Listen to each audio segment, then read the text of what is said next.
皆さんこんにちは。こんにちは。はい、ブラウンショッキング。はい、というわけで、はい、前回熊形親方の紹介で今回のゲスト親方は元豊真将の錣山親方です。よろしくお願いします。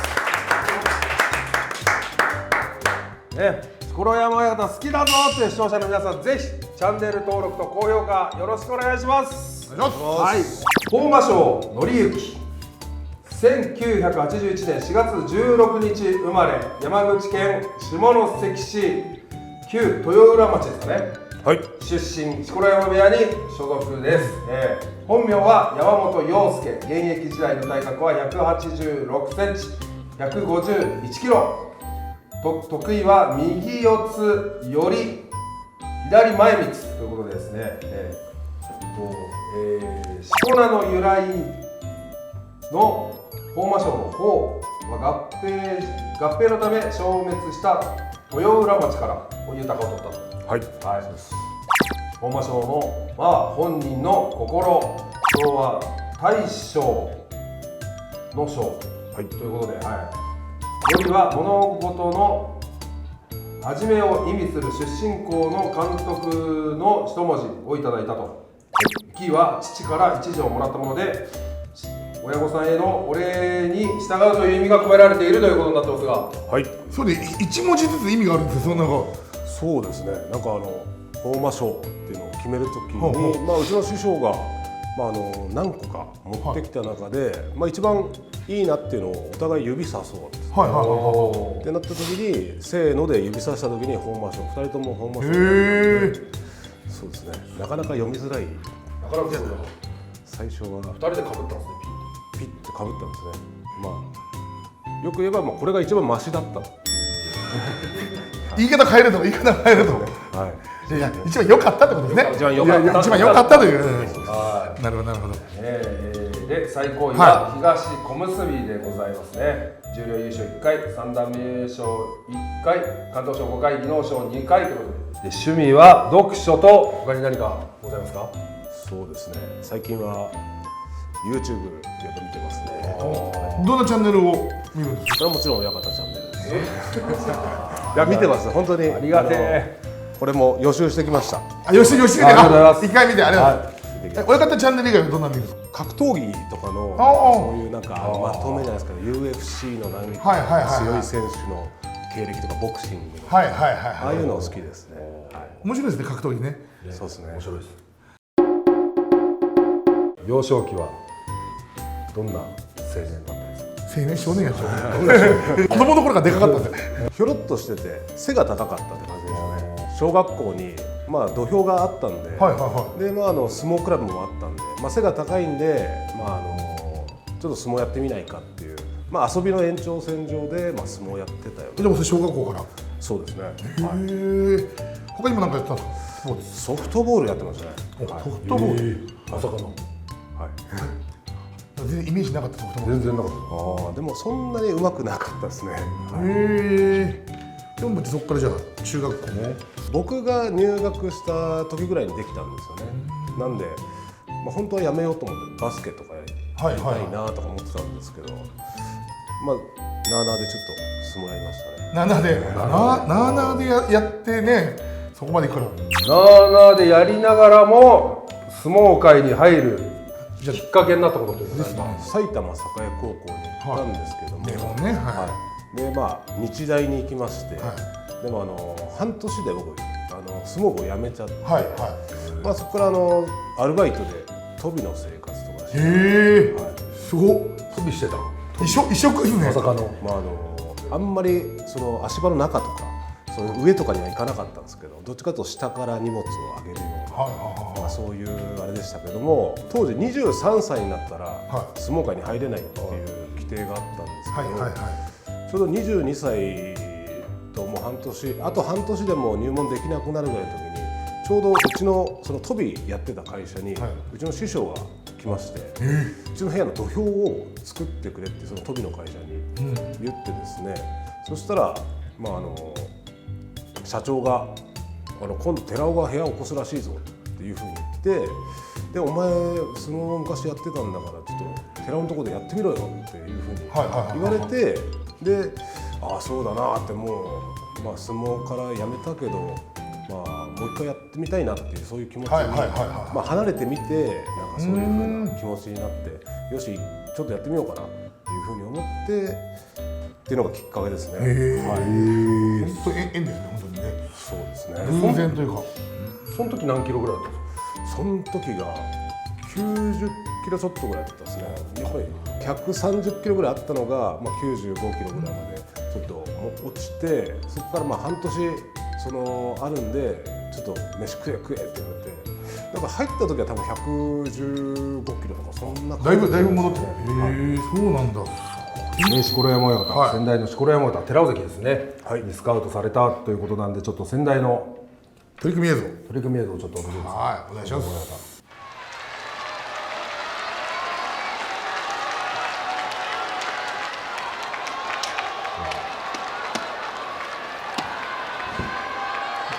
同期生ですね。かっこいいな。若いですね。かっこいいですね。男前だね。こ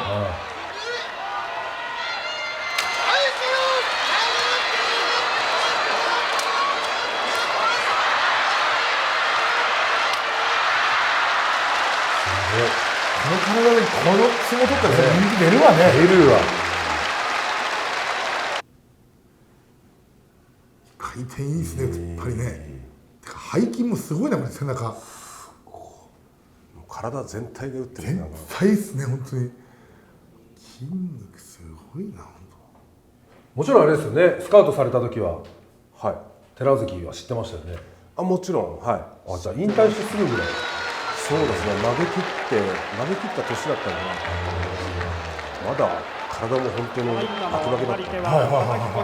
叩き込んで寺尾の勝ち。入門して胸とか出されたんですけど、やっぱり重かったですし、突っ張りも何回か食らいましたけど、でも本当にこんな強い突っ張り、引退した人の突っ張りですけども、こんな強い突っ張り受けたことがないなって。それだけね、威力があるよね。鉄人ですからね、鉄人ってどうしよう。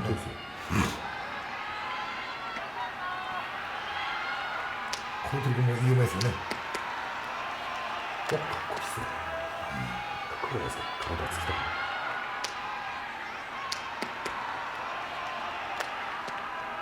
両方かっこいい。両方かっこいい。確かに。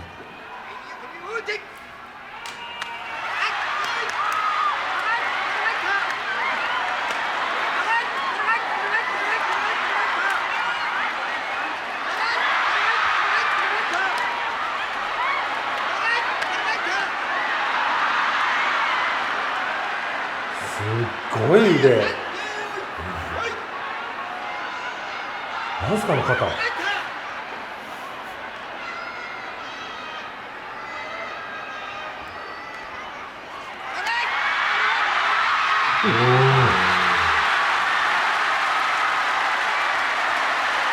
こでもう足が出るね。先ほど突っ張りだけで結構注目されがちだけど、意外と中に入ったりとかしてもうまかったりするんですよね。あれ外掛けなかなかできないですよね。ね、組んでからやっぱり突っ張って組んでてもオールマイティですね。面白い。面白い。昔の相撲面白い。面白い。いや、でもやっぱかっこいいですね。いや、抜群に。そうですね。錣山親方、大間賞の相撲をちょっと見ていきます。まずはじめに平成16年九州場所ですね。千秋楽3段目68枚目山本だったんですね、当時は。優勝決定戦にございます。おお。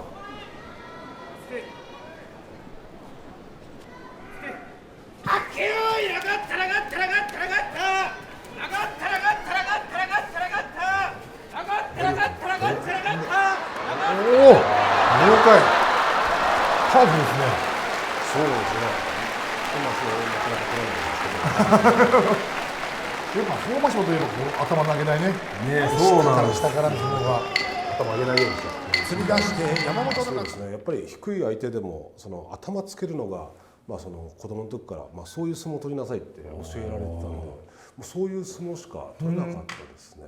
この場所前に大野松部屋に毎日出稽古行かせてもらって、来てましたね、それは。そうですね、その当時大野松親方とね寺尾関が仲良かったですもんね。糸島に部屋があったんですけど、はいはいはもう毎朝4時半ぐらいに起きて大変5時ぐらいに大野松部屋に着いて、そこから6時間ぐらい稽古してましたね。毎日。新弟子の時に入門して初めて出稽古行ったはいはのが、大野松部屋に、はい行かせてもらって、1週間ぐらいその新弟子3人で、大野松部屋でお前ら勉強してこいって言われて、放り込まれて、うちの師匠がちょうど巡業かなんかで行ってて、で大野松部屋のやっぱりその兄弟子とか、僕たちは兄弟子がいなかったんで、いろんなことを教えてもらいましたね。やっぱね相撲部のしきたりとかもねいろいろありますもんね。何を教えたんだろいやー信濃親方ですからね、きっといらんことを教えてるんでしょうけどね。う。平成17年の九州場所、はい。十両昇進を決めた相撲、なるほど。はい決めた場所。決めた場所の入れ替え戦になるんですよね、ちょうど。そうですね、入れ替え戦ですね。じゃあちょっと行ってみましょうか。これ一番覚えてるっていうやつですからね、相撲人。ああ、そうですね。なんか関取と初めて当たった時とかね。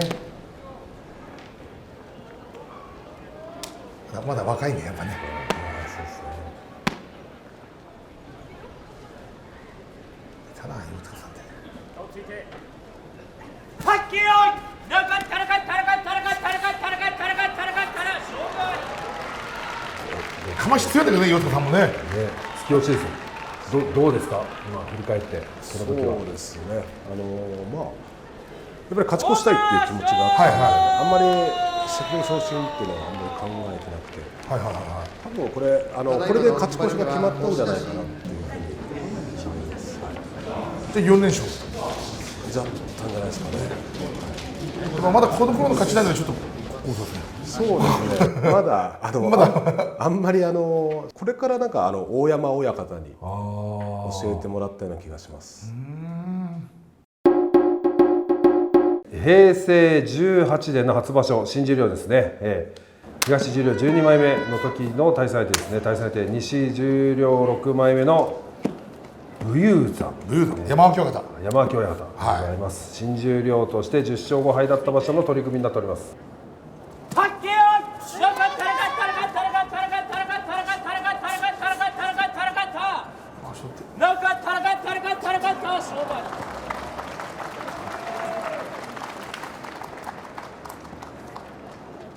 新十両ですね。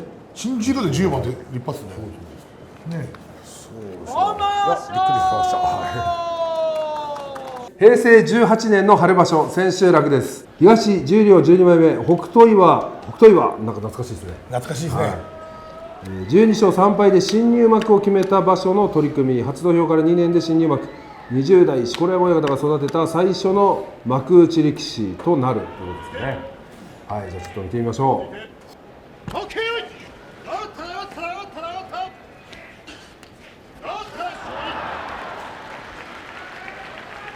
頭上げないんですよね。そうですね。錣山親方って。でもなんか、自分で見てて思うんですけど、全然押せないなと思って。本当ですか。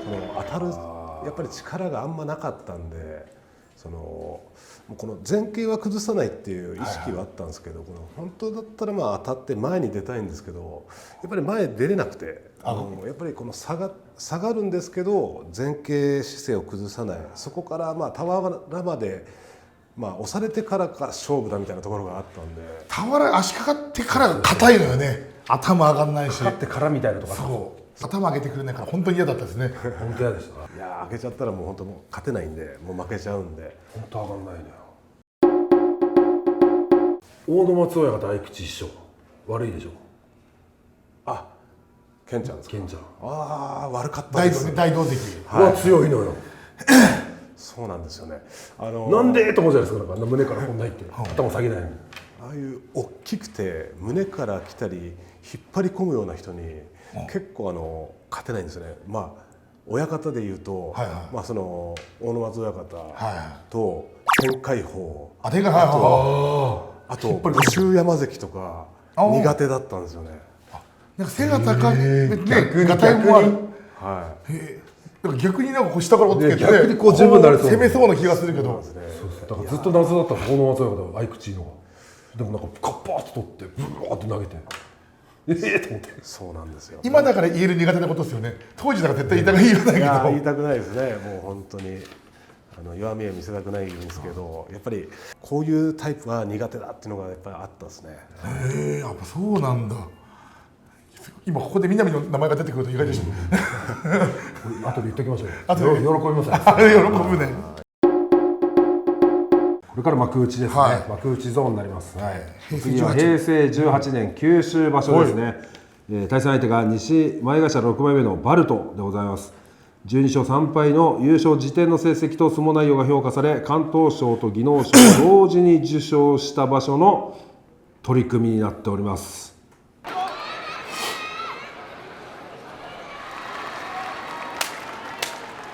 一応準ご当所という感じですね。そうですね。バルトまだ負けてないよ。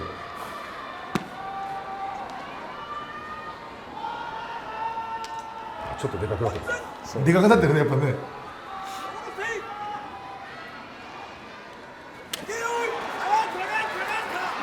お、すげえ。いい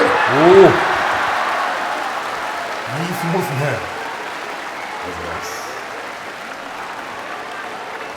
この曲覚えてます？覚えてますね。はい。なんか多分8勝1敗とか同士の取り組みで、そうですね。まあ僕が前に出たっていうよりもバルトが引いたんで、そこに一緒に前に出たって感じなんですけど。それこそ一番なんか苦手そうな、一番こう来るタイプだけど豪快すぎたんですよ。そうですね。ここまで出なくなると逆に仲良くなる。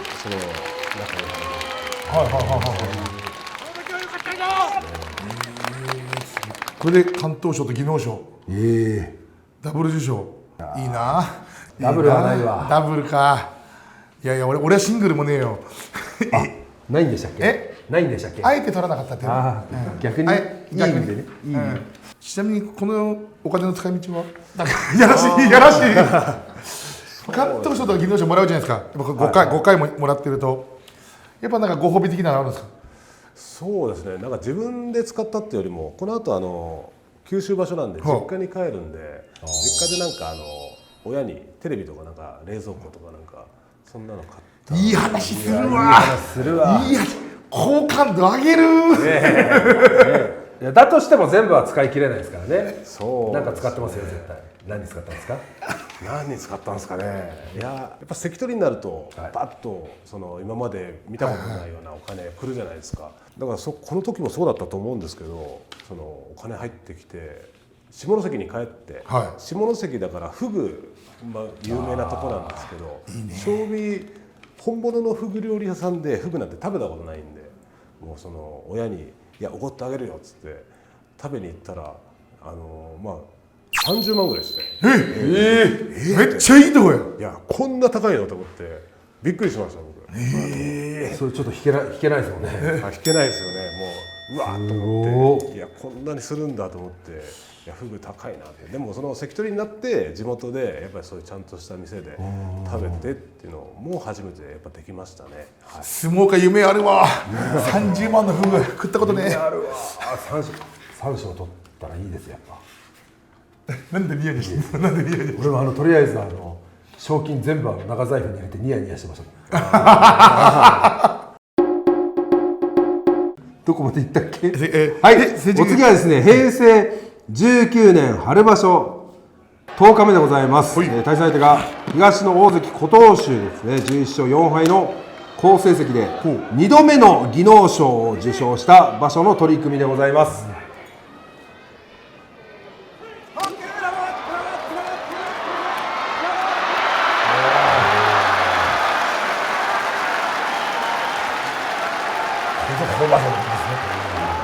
下から手がって、琴投手の時最初合い口が良かったんですよね。はいはいはいはいなんかやっぱり下から来るから欧州関もやっぱやりづらかったみたいで、はいはいはいここから多分その対策されて、佐渡ヶ嶽部屋のお相撲さんはみんな張り差ししてくるようになって、はいはい。それでなんかもう勝てなくなっちゃったですね。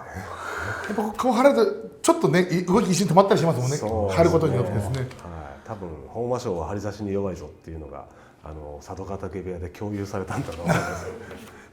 張っていこう、張って起こして胸を合わそうみたいな。はい。いやでもやっぱいい相撲ですね。やっぱり今のお相撲さんに見習ってほしいね、こういうところね。そうですね。やっぱ今年相撲を見てさ、お手本みたいな相撲だよ本当ね。じゃあ行きますか続き。はい、次いきます、はい平成21年夏場所の千秋楽ですね。西前頭5枚目吉風戦です。初日から14連敗と苦しんだが千秋楽に勝利して15戦全敗は免れた取り組みの涙ぐみ寛大は大歓声に包まれました。あったあったね。あったわ。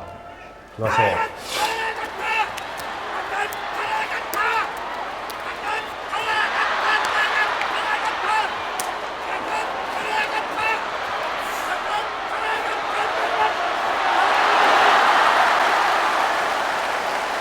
大歓声ですね。この時に14連敗した時の心境ってどうなんですか、気持ちの面でも。いやーそうですね。あんまりその調子が悪い場所じゃなかったですね。どっちかというと調子がいい場所だったんで。むしろ。はい。なんか勝ち方を忘れたとかってよく言うじゃないですか。なんかもう信じられなかったんですけど、うちの師匠にやっぱ怒られてですね、途中で、勝ち負けよりもいい相撲を取れと。15戦全敗してもう気にするなと、お客さんのためにいい相撲を取れ、そういうふうに言われて、最後千秋楽に臨んだ覚えがありますね。その15戦全敗してたとしても多分思い出には残ったと思いますし、その最後14戦全敗で、その最後やって一勝もぎ取ったっていうところもですね、すごく自信になったというか、やっぱりお客さんの声援拍手がすごく多くてですね、多分僕がその受けた声援の中で一番多かったんじゃないかなというふうに思うんでですね、この一番本当に相撲界の中でも僕の中でも結構ターニングポイントというか、そういうところもあったんじゃないかなっていうのは思いますね。これでもちょっと思わなかったですか。14連敗で上がって勝たなと思ったら吉風めっちゃ張ってくるやんって。いやそこら辺はバチバチめっちゃ来るやんって。バチバチだったね。いやそこら辺はやっぱ同級生だから、ああそっかそっかそっか。お互い負けたくないっていう気持ちも強いんですよこの世代本当。強いんだよね。はい。本人思い出の取り組みコーナーでございますので、はい、いきたいと思います。平成24年秋場所ですね。西大関稀勢の里、今二所ノ関親方との取り組みになります。強かったですよね。強かったですね。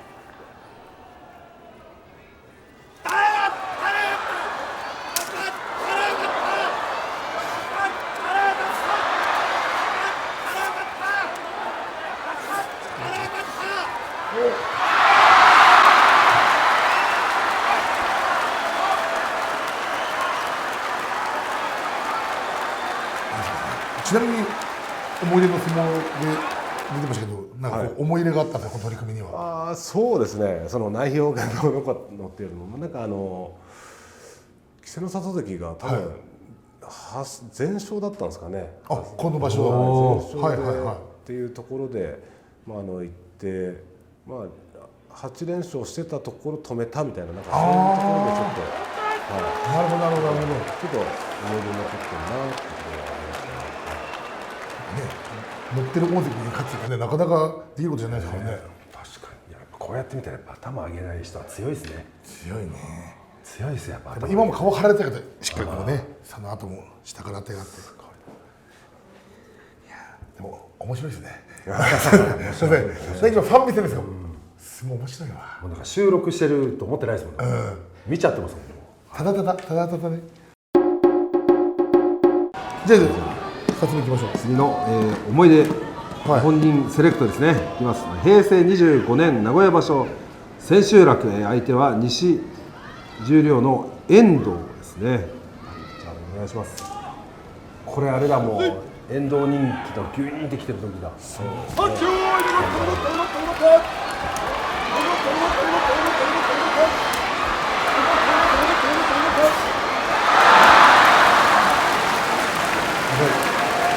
勝ったのかと思いきや、負けたんですけど、はい多分重量の時ちょっと肩怪我して落ちて、やっぱりざんばらじゃないですか、はいはいはいまあ、負けたくないっていう気持ちはあったんですけれども、はいはいはいはい重量で負けちゃったんですよね。はいはいはいはいで畜生と思って、まあ、でも結果的には9勝6敗ですかね、で幕内に戻れたんですよ。はいで、まあ、続きがあって、で次の場所の初日にまた遠藤と当たったんです。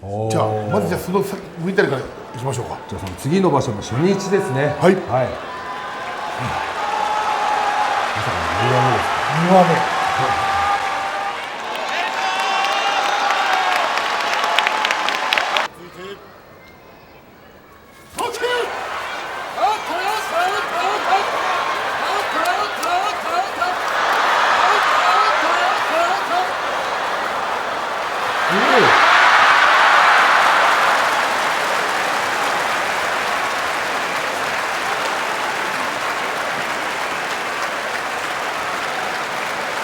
先場所のリベンジを果たすということですね、これね。師匠が来てる前で、本当だ。これもちょうど師匠ですね。ああ、そこまでは分かんなかったですけど、やっぱり、はいまあ、肩の怪我が本当結構ひどくて、はいはいはいもしかしたら引退するのかなっていうぐらい、そこまで全然もう本当にちょっと分かんなくなっちゃってですね、やっぱり半年ぐらいやっぱりかかったんで、まあ、不安なところもあったんですけど、幕内戻って初日ってことですね、まあ、これでやっぱり少しまたいけるんじゃないかと、まあ、自信になった一番ということで、平成26年春場所、対戦相手が西十両筆頭玉飛鳥でございます。当時玉飛鳥関はですね、十両の番人あ、そうなんだ、言われてんだ。堂々14勝1敗で十両優勝を飾った場所の取り組みでございます。パンパンっすね。でかいな、大輔君。はいですね。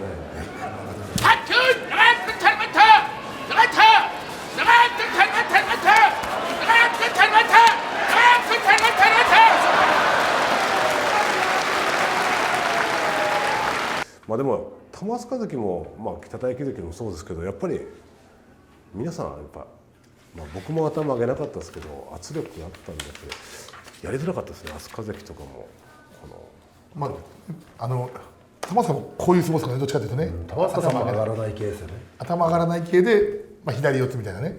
やりづらかったですね。特に太樹関が。いや、俺全然負けてるからね、俺。いやいや全然負けてるよ。結構熱戦の相撲もあるんだけど、最後負けんのいつも。ね、熱戦でいつも、あ、今日も負けたみたいな。いやでも太樹関とやると大体熱戦になるっていうのは自分もやっぱ思ってましたね。でも勝てる。だからそうでも多分1回ぐらいしか勝ってないんじゃないかな、多分俺、本当に。頭上げてくんないんだもん。頭上げない。大体頭のガッツンガッツンぶつかり合いになるような、なんかそんな取り組みだった思い出がありますね。おい、あ、健康ですね。健康だ。健康ですね。いやだいぶ僕もこの当たる方うまく隠してるんで。でもね、俺ね、でも俺、まあいいや、発見とかだけどさ、やっぱこう、頭つけてるじゃん。親方ね、やっぱね、こうやって張らないの。こうやって張っていくんだよ、こうやって顔、こうやって。下から、あれで、なんか、やってるでしょ、こうやって。こうやってもちゃもちゃもちゃしながら、こうやって張っていくんだよ、顔を。あれめっちゃ嫌でさ、イラッときて、カーッていくんだけど、それでやられるんだよ。あれ食らった後、イラッときて。いやあれ作戦でしょ、ね。いやそんなこともないですけど。でもやってる人あんまり分かんないと思う、これは。今絶対ちょっと知ってる顔してたじゃん。今絶対知ってる顔してたじゃん。俺それやってたっていうか、もうあれやるのは、まあ、このホーマーション、あと網錦関、網関、こうやってね。そうですね。あんまりこの横から行くとっていうか、なんていうんですか、脇が開くだってね、はい絶対こういう下からの動きの中で崩したいんですよね。まあでも狙ってないですよ。狙ってないですよ。この延長で当たったみたいな空気出してるけど、いや今絶対もう完全にいってる。思いやったら不思議かった絶対今の顔はありますね。ありますけど、でもそれは狙ったんじゃなくてたまたま行っただけですよ。たまたまらしいです。たまたまです本当に。お次、平成26年夏場所です。対戦相手がですね、前頭11枚目豊響ですね、場所中に先代離れ駒親方解決関の訃報が伝えられ、同じ山口県出身ということで話題となった取り組みでございます。山口同士のそんな話題にはなってないと思いますけど、はい、僕の中でまあそういうのが通夜の次の日、たまたま山口県同士でした。これもなんか縁かなと思って。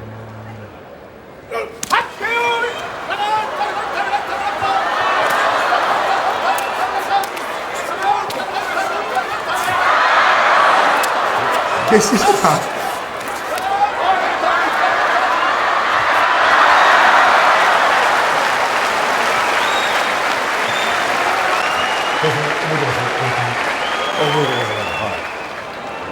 これまあ同郷ですし、同じ小学校の先輩とかそうなんですか3つ違いなんですけども、というのでやっぱりまあ負けたくないっていう気持ちもありましたし、はいまあ気持ちが入る取り組みではあったと思いますね。小さい頃から知り合い同じ相撲道場というか、まあだから僕が5年生の時に多分彼が2年生で転校してきて、もう当時からすごく大きかったんですよ。あ、そうなんですか。はい。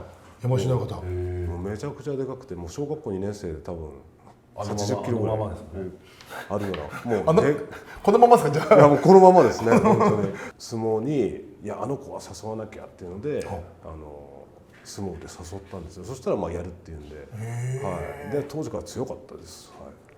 なるほどね。じゃあ結構まあまあ深い仲ですね。深い。ああそうですね。だから豊響のお兄ちゃんと僕は同級生なんですね。で豊響のお兄ちゃんは相撲部で一緒にその兄弟なんだ。なるほど。はい。行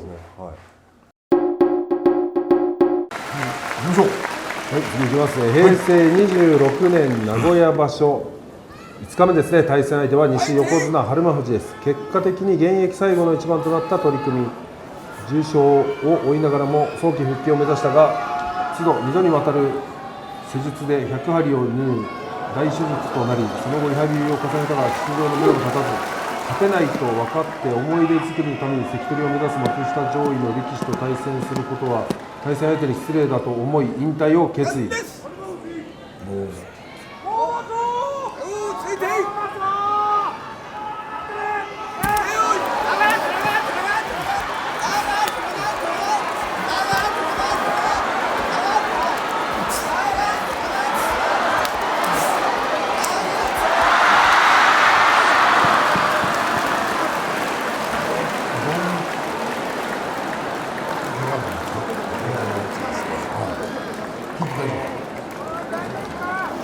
いなされた時にちょっと残りすぎてしまったんですよね。でなんかここで膝がもう膝が反対向いたみたいな形になって、前十字内側外側4つのうち3つ切れてるんですよ。足の神経も膝下切れちゃってですね。もう膝下？膝から下のこの神経っていうんですかね、が切れてしまって、もう足がちょっともう動かなくなってってるんですかね。じゃ上がらないとかそういうことですか？そうですね。やっぱり今でももう治んなかったですね、こればっかりは。はい。じゃあその後じゃあまだおかしい感じですか？後遺症ですね。今もまだやっぱり残ってますね。本当大怪我ですね。そうですね。もうだから膝だけだったらちょっと復帰できるかなっていうのは思ってたんですけども、なんかその調べていったらちょっと足首の神経麻痺みたいなのが出てきたんで、ちょっとだんだんと難しいのかなっていうふうになってきちゃったですね。本当大怪我ですね。なるほどね、確かに。はい。でもなんかね、これでなんか勝てないと分かって思い出作りのために関取を目指す、ね、若いことをやるのは失礼というものがやっぱね力士ですね。いやまさにね取り組み見てきましたが、はい、どうでしたか？相撲人生ですね。振り返って。まあ楽しかったですね。はい、いろんな、入る前から結構いろんな相撲の人生もありましたし、師匠と出会って、本当に、相撲界に入ったことで、人生自体もちょっと変えられたのかなと、ああいう本当に、飛びの会社で出会わなかったら多分相撲界に入ることもなかったと思うんですよね。本当そういう意味では本当師匠に感謝ですよね。で本当に楽しい相撲人生だったと思います。はい、またね今後ね今錣山部屋されてますけども、今後どういった力士を育てていこうかなと思います。そうですね。本当に、先代師匠も人の心を震わせるようなそういう力士を育てたいって言ってたので、僕も変わらず、いいお相撲さん、お客さんに本当にいい相撲を見せれるような、応援してもらえるようなそんな力士を育てていきたいと思います。ぜひ育ててください。はい。ということでですね。次回の親方の紹介ということで、はい。誰かお友達、どちらの親方を紹介していただけますか。里山か中村親方か山科親方とかって思ってたんですけど、どうでしょうか。いやもう誰でもいいです。じゃあ里山さんでいいですか。里山さんで、は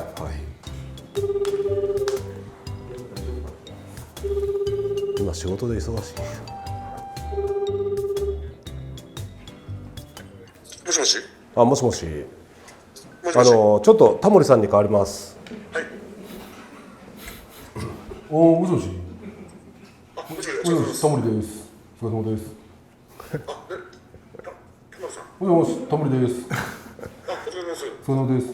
ライブショーテレフォンショッキング来てくれるかな？いいと思う。じゃあよろしくお願いします。はい、じゃあまた本場所変わります。どうもじゃあよろしくお願いします。誰？はい、決まりました。多分内容分かってないけど、次回は福本里山の千賀の親方ということで。はい、そうですね。はい、皆さんまた、それではまた次回は里山好きの会でお会いしましょう。本当にありがとうございました。ありがとうございました。チャンネル登録とですね、高評価、シェア、コメントなどもよろしくお願いいたします。今日のゲストは錣山親方でした。ありがとうございました。ありがとうございました。来てくれるかなって言ったらいいと思う。いいと思う。いいと思う。何？面白いな。